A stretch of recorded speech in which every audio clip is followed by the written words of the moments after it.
우리가 지난 7주 동안 하나님 앞에 한 가지 기도 제목을 붙잡고 비전 금요 기도회로 작정하면서 시간을 보냈습니다. 우리가 비전 금요 기도회에서 뭐 특별한 건 아니고 이 에레미야 33장 2절 3절 말씀, 이를 행하시는 여호와, 그것을 만들며 성취하는 여호와, 그 이름을 여호와라 하는 이가 이르시도다. 너는 내게 부르짖으라, 내가 내게 응답하겠고 내가 알지 못하는 크고 은밀한 일을 내게 보이리라. 우리가 이 말씀을 반복해서 읽고 외우고 또 묵상하면서 기도하였습니다. 오늘은 우리가 이렇게 붙잡고 기도한 이 두 구절의 말씀이 실제 성경에서는 어떻게 주어졌고 그 말씀이 의미하는 것이 무엇인지, 우리가 이 7주간의 비금을 이제 정리하면서 이 말씀에 대해서 묵상해 보는 것이 우리에게 유익하리라 생각이 듭니다. 먼저 오늘 이 에레미야 33장 2절 3절이 기록되어 있는 이 본문의 역사적 배경을 알면 우리가 이 말씀을 이해하는데 좀 더 도움이 될 것입니다. 이 에레미야가 이 말씀을 예언을 하는 이 시대는 이 예루살렘이 바벨론의 느부갓네살 대왕에 의해서 포위되어 있던 시기입니다. 이 바벨론이 유다를 3번 공격을 합니다. 첫 번째 공격하고 포로를 잡아가고 그때 이제 다니엘이 잡혀가고, 두 번째 공격하고 잡아가고 그때 에스겔이 잡혀가고, 지금 이 에레미야가 예언하고 있는 이때는 3번째 공격할 때, 그리고 이때 이제 완전히 예루살렘이 함락되고 유다가 이제 망하게 됩니다. 멸망하는 이때죠. 그런데 이 유다가 멸망할 때 바벨론이 와서 단번에 함락을 시키고 점령을 한 것이 아니고 이 정확하게는 19개월입니다. 이 19개월 동안 바벨론의 이 군대가 예루살렘을 포위합니다. 그러니까 거의 한 약 2년 동안 이 예루살렘을 포위하고 있고, 그때 일어나는 일이 바로 오늘 우리에게 기록된 본문의 역사적 배경입니다. 그러니까 지금 현재 포위되어 있는 상태죠. 이제 우리가 읽은 본문 1절을 한번 보시면 에레미야가 아직 시위대 뜰에 갇혀 있을 때에 여호와의 말씀이 그에게 두 번째로 임하니라 그랬습니다.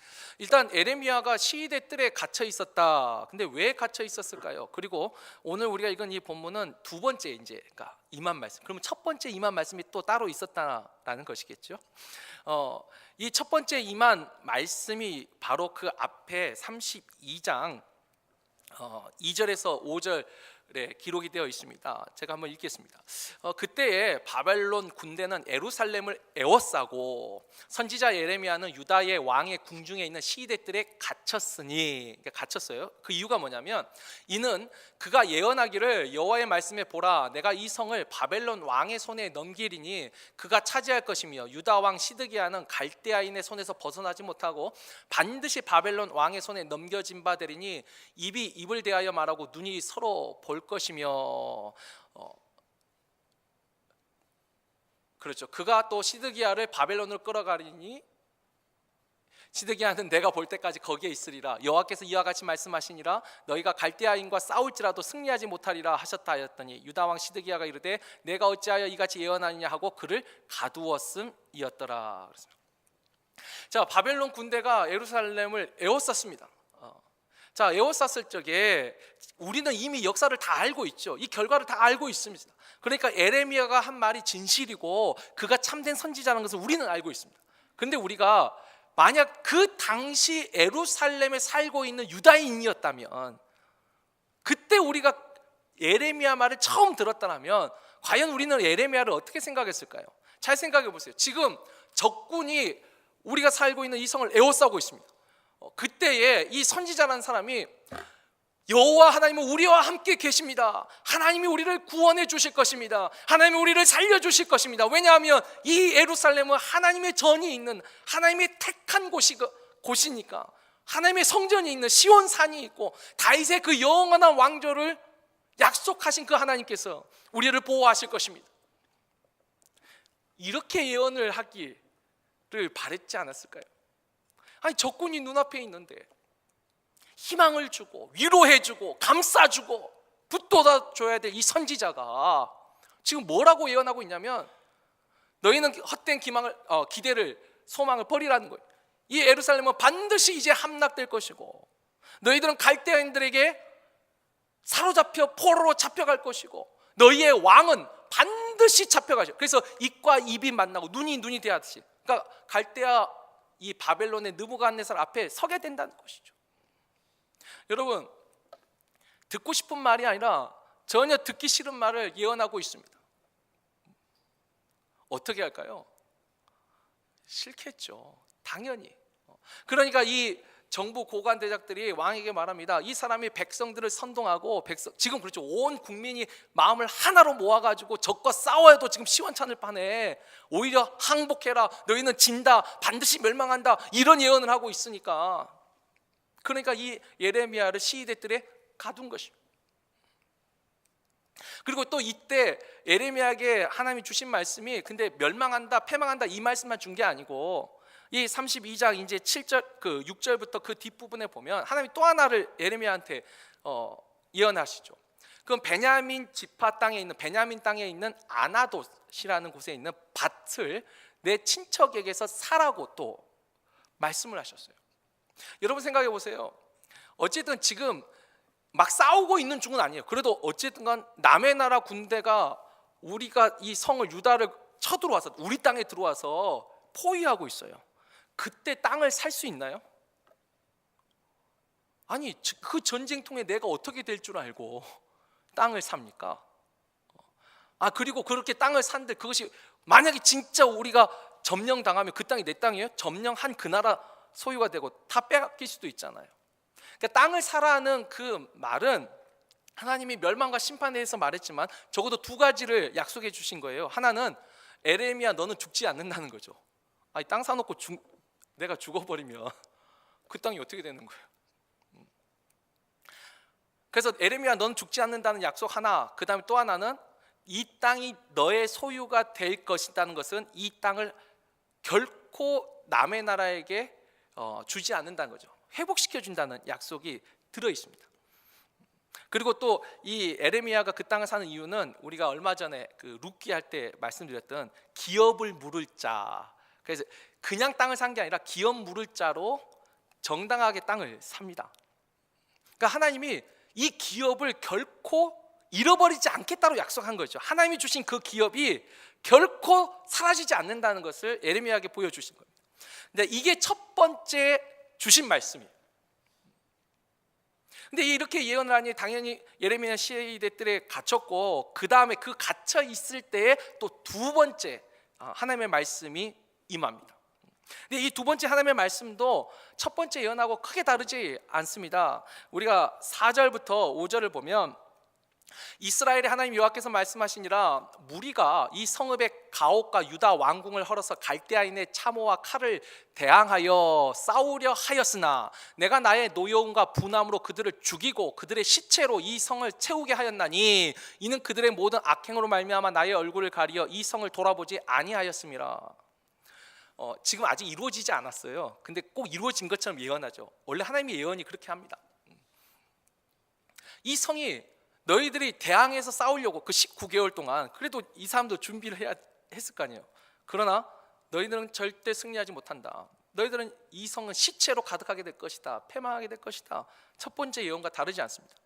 그러나 두 번째 또 예언이 있어요. 첫 번째는 그 에레미야가 친척의 밭을 사는 행위로 이 이스라엘 회복에 대해서 말씀하셨다면, 이제 두 번째는 좀 더 분명하게 말씀하시죠.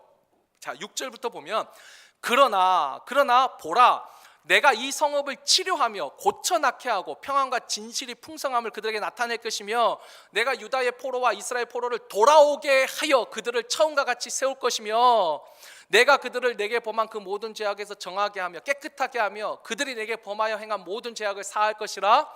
이 성읍이 세계 열방 앞에서 나의 기쁜 이름이 될 것이며 찬송과 영광이 될 것이요 그들은 내가 이 백성에게 베푼 모든 복을 들을 것이요 내가 이 성읍에 베푼 모든 복과 모든 평안으로 말미암아 두려워하며 떨리라. 그러니까 이방 나라들이 내가 이 성읍에 베푼 복으로 인하여서 여호와를 경외하게 될 것이라. 내가 포로 잡혀갈 것이다 예언하였지만 돌아오게 할 것이다 라는 예언도 지금 똑같이 하고 있는 것이죠. 사실 우리가 이제 에레미야 33장에서 뒤로 34, 35 계속 읽다 보면은 에레미야가 이렇게 감옥에 갇혔다가 다시 풀려납니다. 풀려났다가 그래도 여전히 똑같이 예언을 하니까 또 감옥에 갇히고, 감옥에 갇혔다가 이제 구덩이, 그러니까 메마른 우물이죠. 우물에다가 던져놓고, 또 이렇게 던져놓다가 사실 굶어 죽게 만들려고 했는데 이 구스 사람, 그러니까 흑인이죠, 이방 사람인 구스 사람이 이 에레미야를 또 건져냅니다. 살려내고, 그 또 살려낸 그 에레미야가 다시 감옥에 갇히고, 이게 한 번이 아니라 갇혔다가 풀려났다가 다시 갇혔다가 구덩이에 들어갔다가 다시 감옥에 갇히고, 지금 에레미야가 이런 과정을 지금 이 19개월 포위된 이 기간 안에 계속 이렇게 반복을 합니다. 근데 아무튼 자 보십시오. 에레미야가 지금 자기 백성을 죽이려고 이방 나라 군대들을 포위하고 있는데, 지금 하나님이 주신 말씀에 의해서 너희는 멸망할 것이다, 너희는 죽을 것이다, 너희가 아무리 싸우려고 하지만 이길 수 없다, 지금 이렇게 예언하고 있는데 에레미야 마음은 어땠을까요? 거봐, 너희도 두고 봐, 큰일 났어, 이랬을까요? 아니요. 에레미야도 너무 마음이 아프죠. 그래서 에레미야의 별명이 눈물의 선지자입니다. 하나님이 말씀하라고 해서 말씀하고 전하고 있는데 본인도 괴로운 거예요. 그만큼 어찌 보면요, 자, 전하는 이 사람도 이 예언이 너무 두렵고 이 말씀이 너무 괴로워요. 그건 이 예루살렘에 살고 있는 그 백성들은 더 했겠죠. 이건 믿을 수 없을 뿐만 아니라 믿고 싶지 않은 예언이죠. 하나님이 우리를 구원해 주시겠다, 그 말을 듣고 싶은 거죠. 왜냐하면 그 전에 한 150년 전에 히스기야 왕 때에도 아수르가 쳐들어와서 그때도 포위를 했었어요. 근데 그때는 하나님이 놀라운 역사로 진짜 하룻밤 사이에 18만 5천 명이 갑자기 죽어버려가지고 이 아수르가 물러났어요. 지금 예루살렘의 백성들은 어쩌면 그런 기적을 바라고 있을지도 몰라요. 아니, 그걸 바랬겠죠. 이렇게 에워싸고 있어도 그들이 물러나기를 바랬을 거예요. 근데 이 에레미야는 계속 너희가 죽을 것이라고 말하고 있으니까, 그리고 너희가 그래도 조금이라도 살려면 항복하라고 말하고 있으니까 믿을 수도 없고 믿고 싶지도 않은 예언입니다. 그리고 또 하나, 이 멸망도 믿기 어려운 일이지만 다시 그렇게 멸망한 나라가 다시 회복된다? 그것도 믿을 수 없는 일이죠. 왜냐하면 지금 이 바벨론의 느부갓네살 대왕이 바벨론에서 이 유다를 공격해서 한 번에 단번에 내려온 게 아닙니다. 내려오면서 그 중간에 있던 아수르도 이미 멸망시켰고, 암몬도 멸망시키고, 모압도 멸망시키면서 지금 유다, 이스라엘 또 여전히 이미 아수르에 멸망해서 이제 같이 멸망한 거지만 북이스라엘 지나서 유다까지 내려온 거예요. 소문을 알고 있죠. 바벨론 사람들이 얼마나 잔인한지, 어떻게 사람들을 죽이는지. 성경에 기록되어 있는 일만 해도 임신한 여자의 배를 가르고 그 아이를 빼서 바위에다가 패대기를 쳐서 죽였어요. 사람 그 보는 앞에서. 얼마나 잔인한, 바벨론이 정복했을 때 얼마나 잔인하게 했는지 몰라요. 그 이야기를 다 듣고 있었어요. 알고 있었어요. 근데 우리가 이렇게 다 죽은 다음에 어떻게 또다시 회복되냐는 거죠. 믿을 수 없는 일이죠. 믿기 어려운 일입니다. 바로 이와 같은 놀라운 예언을 하면서 하나님이 그 앞에 이제 2절과 3절, 이제 여기가 우리가 지난 7주 동안 계속 붙잡고 기도했던 말씀이 있지요. 사실 하나님이 우리에게 말씀하시는 것을 우리가 계시라고 합니다. 계시. 우리 기독교는 계시 종교죠. 그러니까 사람들이 생각할 때, 내가 생각할 때, 신은, 그러니까 뭐 하나님은 이런 것을 좋아하셔, 이런 것을 싫어하실 거야, 이런 걸 좋아하시고 이런 걸 싫어하실 거라고 생각하는, 이렇게 우리가 생각하게 하면서 믿는 종교를 우리가 구도 종교랍니다. 도를 구하면서 믿는 종교죠. 하나님은 우리가 이렇게 지극정성으로 잠도 안 자고 이렇게 막 우리의 고통을 참으면서 인내하면서 뭐 40일, 뭐 100일 기도, 1000일 기도 이렇게 하면 좋아하실 거야. 바알 그 제사장들이 온몸에 칼로 상처를 내면서 피를 내면 이걸 좋아하실 거야. 이건 내 생각이죠. 그걸 구도 종교라고 합니다. 근데 우리는 계시종교. 계시종교는 뭐냐면 하나님이 나는 이것을 좋아해, 나는 이것을 싫어해, 하나님이 분명히 가르쳐 주셨어요. 피조물은 창조주에 대해서 알 수가 없어요. 근데 그 창조주 하나님이 우리에게 알려주시는 거죠. 저도 자녀가 있는데 제 어린 아들이 저에 대해서 뭘 알겠습니까? 어떻게 알겠습니까? 지 혼자는 알 수가 없어요. 근데 내가 말하죠. 예전에 제가 뭐였지? 저는 때리는 손, 던지는 손, 미는 손은 나쁜 손 해가지고 맴매를 합니다. 적어도 뭐죠? 때리는 손, 던지는 손, 미는 손은 아빠가 싫어하는 걸 아는 거죠. 그리고 기도해 주는 손, 하이파이브 해주는, 격려해 주는 손, 남을 도와주는 손, 그 손은 좋은 손이라고 말을 해줬어요. 가르치는 거죠. 그럼 아는 거죠. 어떤 손을 아빠는 싫어하고 그래서 맴매를 들고 오는지, 어떤 손은 아빠가 좋아하고 그것을 칭찬하는지 알려주기니까 아는 거죠. 알려주는 거 아니고, 하나님이 우리에게 이와 같이 하나님에 대해서, 자신에 대해서 알려주세요. 근데 그 알려주실 때, 그 계시할 때 때로는 어떤 한 인물에게, 어떤 한 사람 개인에게, 다윗에게 주었던 그 언약처럼, 또 그 한 역사의 한 사건에만 주시는 계시가 있고, 어떤 계시는 과거나 지금이나 앞으로 영원토록 변함없이 지속되는 계시가 있습니다. 그 지속되는 계시 중에 하나가 뭐냐면 하나님의 이름입니다. 이름. 하나님이 자신을 소개할 때 그 이름으로 계시를 하셨는데, 그 이름은 유다가 멸망하는, 예루살렘이 멸망하는 지금 이 시기에만 해당되는 계시가 아니라 과거뿐만 아니라 지금 오늘날 이 시대에도, 또 앞으로 미래에도 영원히 지속될 하나님의 계시. 그 중에 하나가 오늘 우리 에레미야에 나온 2절 3절이죠. 일을 행하시는 여호와, 그것을 만들며 성취하는 여호와, 그의 이름을 여호와라 하는 이가 이와 같이 이르시도다. 하나님이 자신을 소개할 때 일을 행하시는 여호와, 그것을 만들며 성취하는 여호와라, 그 이름을 여호와라 하는 이가, 이렇게 소개하고 있습니다. 여러분, 지금 이 에레미야에 나와 있는 하나님의 이름 말고도 그래도 우리가 몇 가지는 하나님의 이름에 대해서 알고 있습니다. 예를 들면 아브라함이 그 아들 이삭을 데리고 모리아산에 올라갔을 적에 그때 주신 이름이 뭐죠? 그때 주신 이름 다 아시면서 모르는 척 하시느라고 힘드시겠는데, 여호와 이레, 여호와 이레, 준비하시는 하나님 계시해 주셨어요.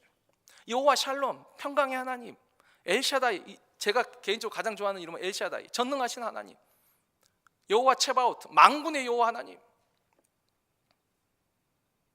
여호와 이레나, 여호와 샬롬이나, 여호와 삼마, 여호와 니시, 승리의 하나님, 뭐 몇 가지는 분명히 알고 계실 거예요. 그리고 여호와라는 그 이름 그 자체는 스스로 계신 분이고, 근데 이 에레미야에 있는 여호와 이름, 이게 히브리 원어로 보면 이 일을 행하시는 여호와는 아사 여호와입니다. 우리가 이걸 번역을 아사 여호와로 번역을 안 해가지고 이게 익숙지 않지만 그래도 외우기 참 쉬워요. 왜냐면 우리 한국말에 아싸 좀 비슷하지 않습니까? 뭔가 참 기분 좋고 놀라운 일 있을 때 아싸 하듯이, 이 아싸 여호와, 여호와 이레야, 그 이름과 똑같이 아싸 여호와가 여호와의 이름이에요. 하나님이 지금 이렇게 자신을 소개하는 거죠. 아싸라는 말이 뭐냐면 행한다는 거예요. 실제로 일한다는 거예요. 그리고 만들며, 만들다라는 거 야짜르, 그래서 야짜르 여호와가 있습니다. 만들며, 그 다음에 성취하다, 성취하가 쿤이에요. 그래서 히브리 원어로 하면 이 여호와 이름을 아싸 야짜르 쿤 여호와입니다. 아싸 여호와, 그리고 야짜르 쿤 여호와. 하나님이 자신의 이름을 이렇게 계시해요. 이 이름은 에레미야뿐만 아니라 오늘날 우리 시대에도 동일한 거죠. 왜냐하면 하나님은 여전히 일하시고 계시거든요. 여전히 그것을 만들며 성취하고 계시거든요. 자, 일단 우리가 에레미야 시대에만 살펴보면 보세요. 19개월 동안 바벨론이 예루살렘을 포위했는데 함락은 못 시켰어요. 아마 유대인들 중에서 이것 봐라, 저들이 우리를 공격하지 못하는 거 하나님이 우리를 보호하고 계신 것이다. 그러나 저들은 언젠가는 물러날 것이다. 이렇게 말한 분명히 선지자도 있었습니다. 그러나 예레미야는 아니죠. 지금 하나님이 너희에게 기회를 주시는 거예요. 항복하라고, 여호와의 말씀을 들으라고. 서로 지금 다른 말씀을 하고 있는 것이죠. 그런데 하나님은 어떻게 일하셨냐? 우리가 이제 나중에 이미 결과를 아니까 그들이 그토록 믿을 수 없었고, 아니 믿기 싫었던 예루살렘이 함락이 됩니다. 멸망합니다. 그리고 정말 잔인하게 정복을 당합니다. 근데 그 와중에서도 일단 하나님은 개인에게 지금 이 예언을 주시면서 민족에게도 주셨지만 이 예레미야 개인에게도 주님이 주신 말씀이에요. 우리가 예레미야 39장 11절 12절을 잠깐 보면은 이제 함락이 됐어요. 함락이 됐을 때, 자, 바벨론의 느부갓네살 왕이 에레미야에 대하여 사령관 느부사라단에게 명령하여 이르되 그를 데려다가 선대하고 해하지 말며 그가 내게 말하는 대로 행하라. 여러분, 한 나라 왕이 쉽게 말하면 예루살렘을 공격하는 선봉대장이에요. 사령관한테 에레미야라는 사람을 보호하라는 거죠. 그를 죽이지 말고 그를 선대하고 그가 너에게 원하는 대로 해주라고 명령을 하고 있습니다. 어떻게 이런 일이 일어났을까요? 일단 에레미야가 감옥에 갇혀 있었기 때문에 일단 그 전쟁에서 보호를 받습니다. 감옥에 있는 사람까지 적군이 와서 죽이진 않았어요. 근데 그 감옥에서 빼낸 다음에도 느부갓네살 왕이 에레미야의 이름을 알고 있습니다. 왜냐? 아까 했죠. 19개월 동안 이 느부갓네살 왕도 이 예루살렘 성 안에 소식을 들은 것 같아요. 에레미야가, 적어도 느부갓네살 왕에게는 에레미야가 진짜 선지자인 거죠. 미래를 알았으니까, 그걸 예언했으니까 그를 존중하라고, 선대하라고 일부러 말을 해줍니다.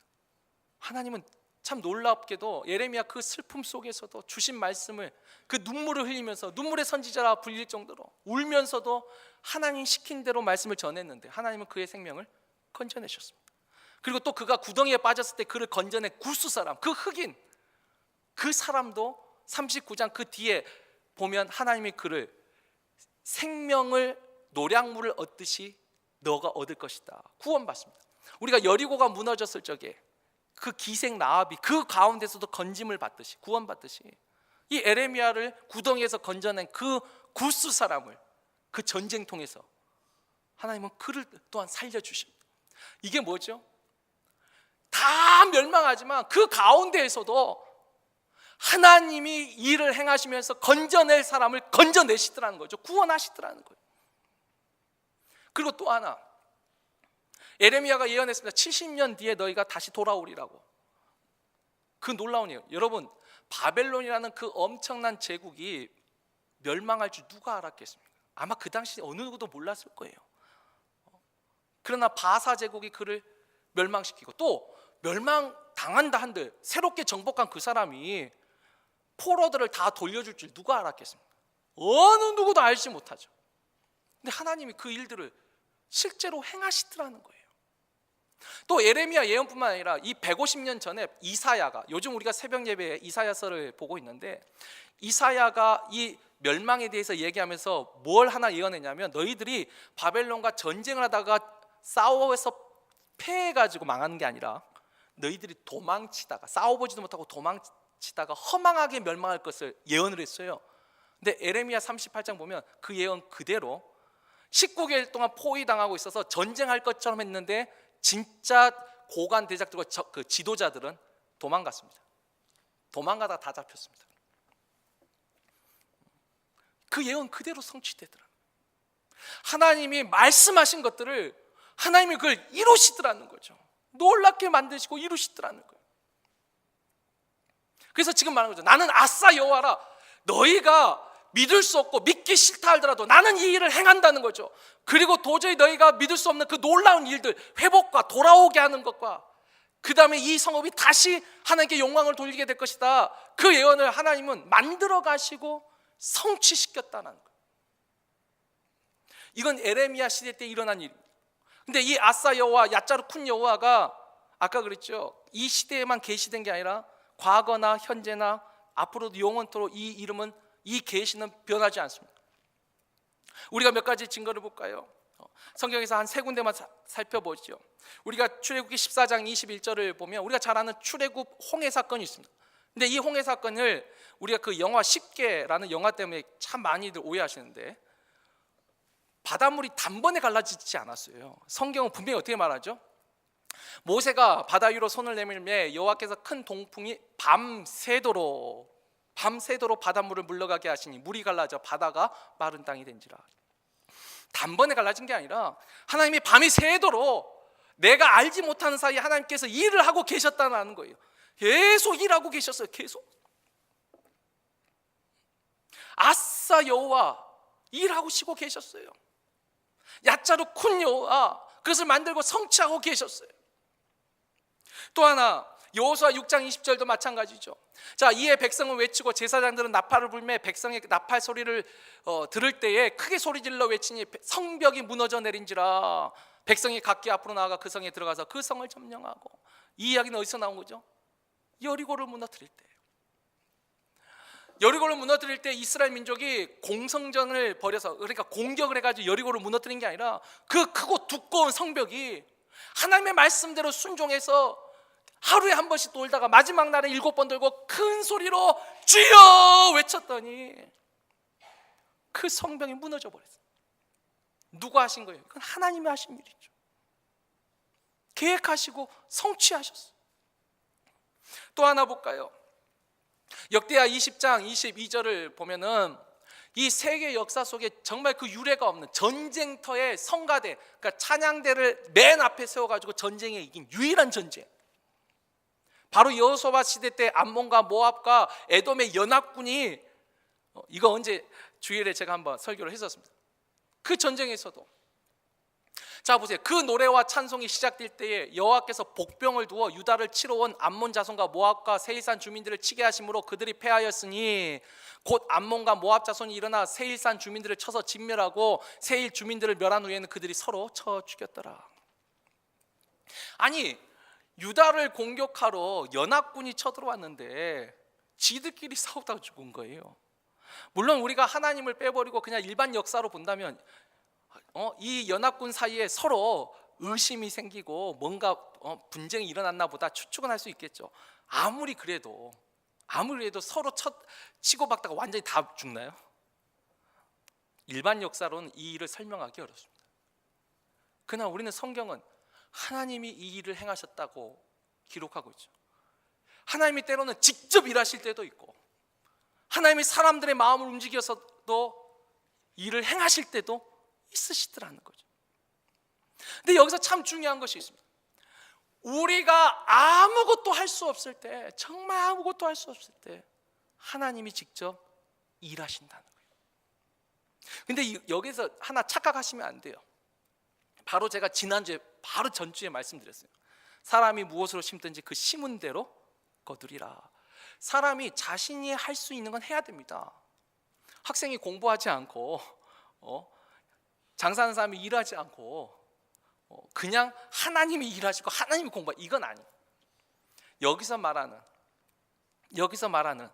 내가 아무것도 할 수 없을 때라는 말은 뭐냐면 정말 나의 힘과 능력으로는 해결할 수 없을 때를 말합니다.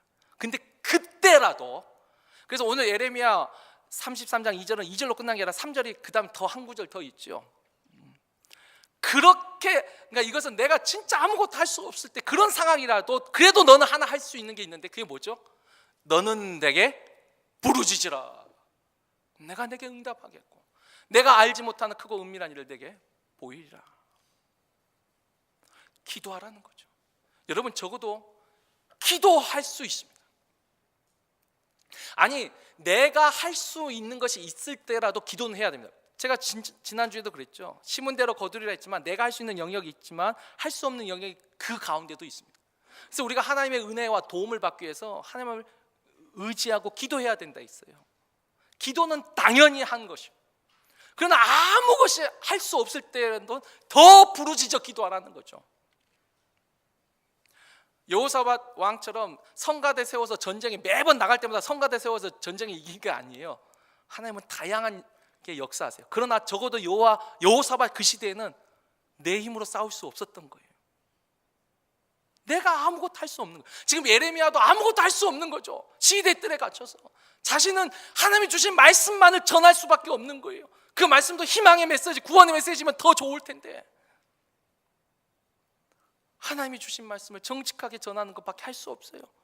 그러니까 부르짖어 기도한 거죠.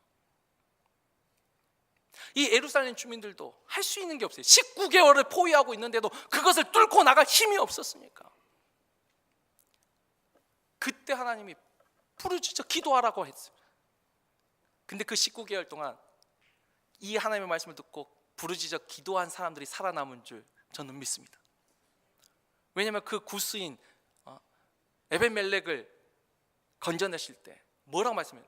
너는 여호와의 말씀을 믿었기 때문이라. 부르짖어 기도한 사람들이 그 마지막 때에 적어도 예루살렘 멸망할 때 그 시대에도 구원을 받더라는 거죠. 하나님이 택한 자녀들을 버리지 않으시더라는 거죠. 남은 자들을 남기시더라는 거죠. 근데 믿은 사람들을 남기신 거예요.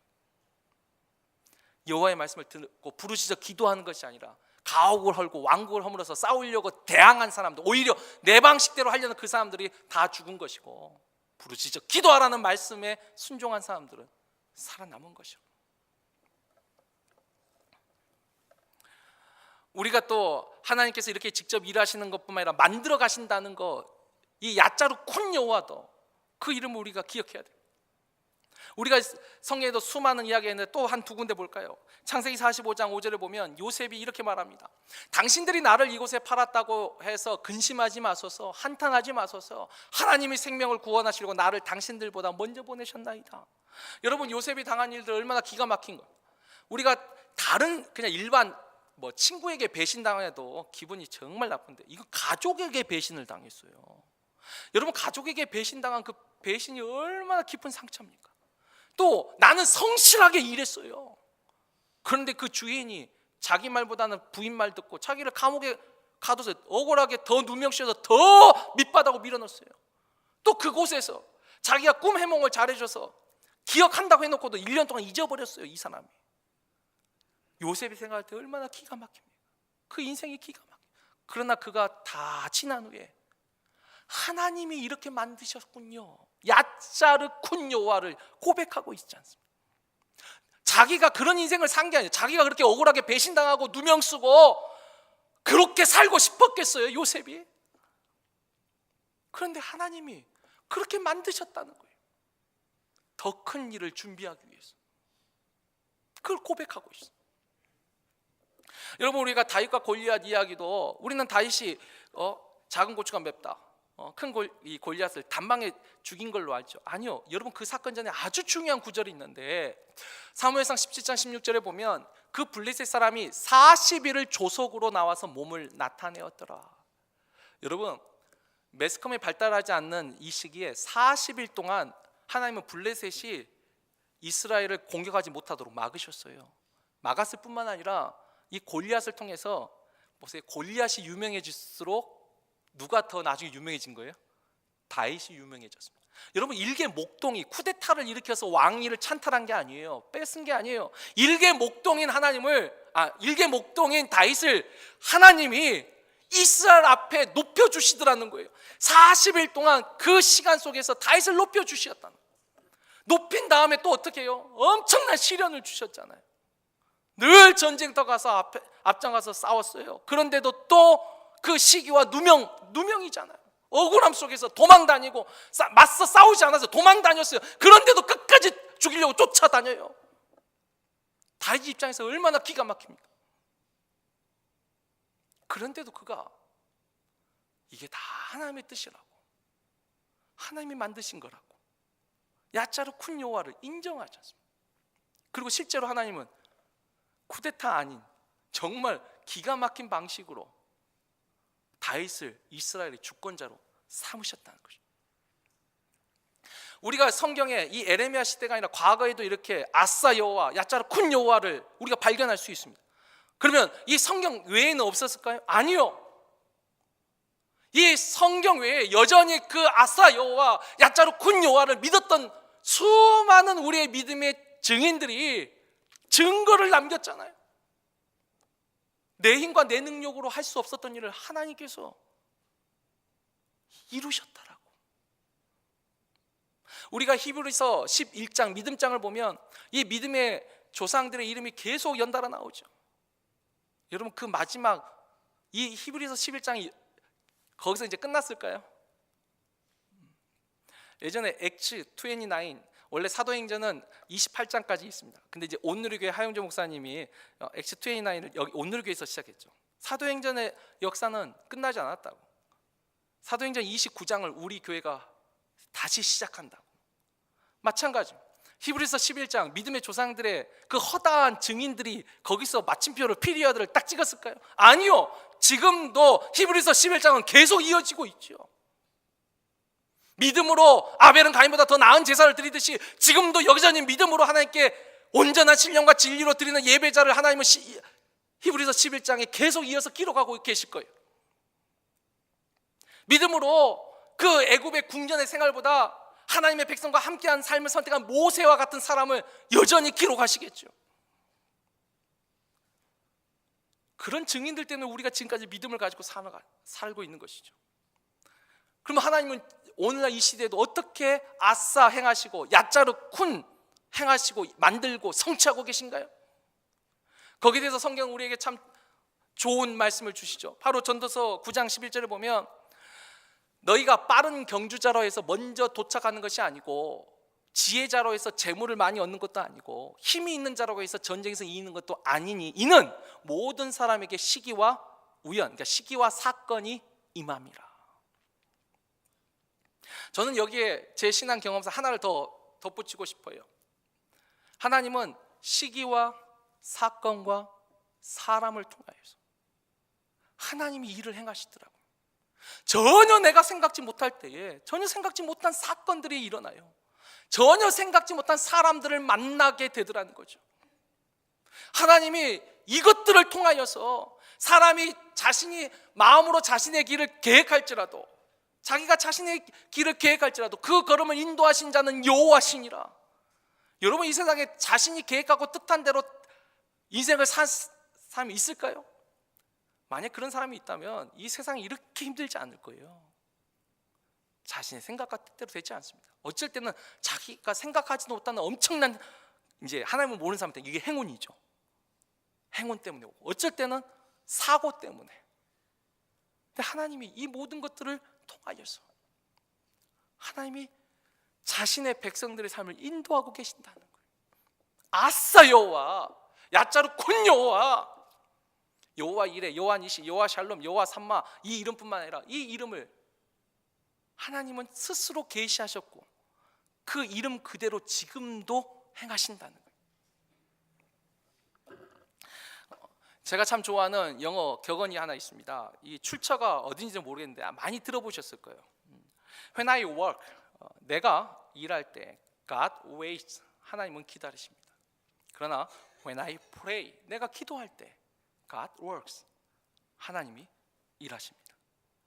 누가 먼저 이 말을 시작했을지 모르지만 제가 이걸 처음 들었을 때 이 말이 너무 좋더라고요. 내가 행할 때는 하나님은 그냥 기다리세요. 그러나 내가 기도할 때 하나님이 일해 주십니다. 그러니까 내가 할 수 있는 것을 하면서 하나님의 은혜를 구할 때 또 하나님이 은혜를 주시고 때로는 세상 살다가 내가 할 수 없을 때가 있더라니까요. 어떻게 해볼 도리가 없을 때가 있어요. 그래서 나의 도움이 어디서 올까? 사방이 다 막혔을 때 어디를 봐요? 내가 눈을 들어 산을 보여. 그러니까 하늘을 보는 거죠. 나의 도움이 어디서 올까? 천지를 지으신 여호와에게서로다. 하나님이 일해 주실 것입니다. 우리가 7주 비금을 마치면서 우리가 붙잡았던 이 말씀, 예레미야 그 시대에도 정말 믿을 수 없는 예언이었지만 그것이 다 이루어지고 성취된 것처럼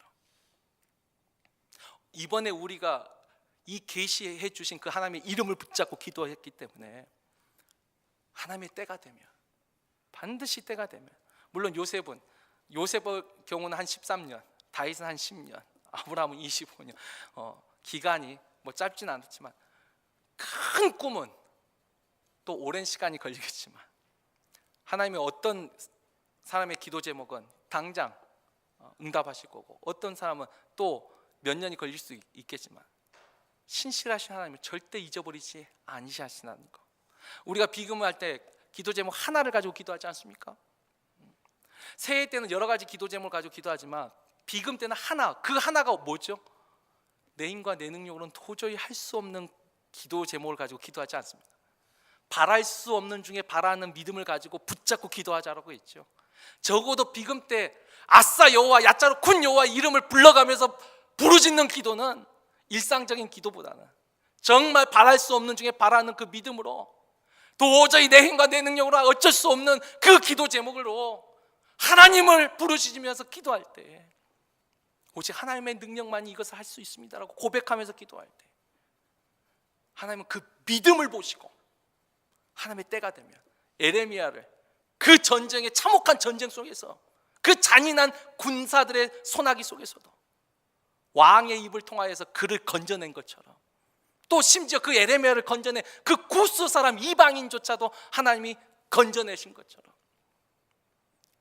여호와의 말씀을 믿고 기도했던 사람들을 하나님은 건져내실 줄 믿습니다. 그리고 그들의 기도에 반드시 응답하실 것입니다. 그 응답받은 것으로 우리도 어디에 이어서 기록해요? 우리 이름을 히브리서 11장 그 믿음의 조상들 이름 위에 다 믿음으로 무엇을 얻었고 믿음으로 무엇을 얻었고 다 받은 증거를 기록한 것이 히브리서 11장이잖아요. 거기에 나도 하나님 앞에 믿음으로 기도해서 하나님이 나에게 이와 같이 응답하였다. 이 히브리서 11장의 믿음의 족보에 우리 모두의 이름이 올라가기를 주의 이름으로 축원합니다.